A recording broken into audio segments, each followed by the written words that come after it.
saw in the intro, I will show you this one, but this is the short version, which means the time lapse is long, only 1 minute, which is shorter than original one. So the painting represents, as you can see, it's a hand which is showing on you, and the purpose behind it was to encourage you that you have the power, you have the strength to change the things, to change your world, to change your perspective on things, on life, on everything.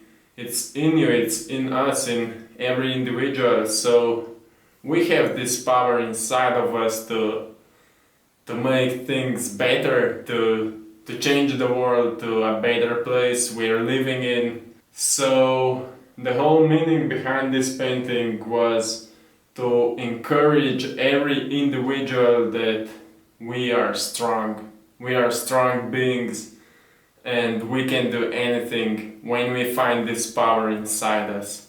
So enjoy the video and feel free to subscribe to my channel and of course like this video if you like it.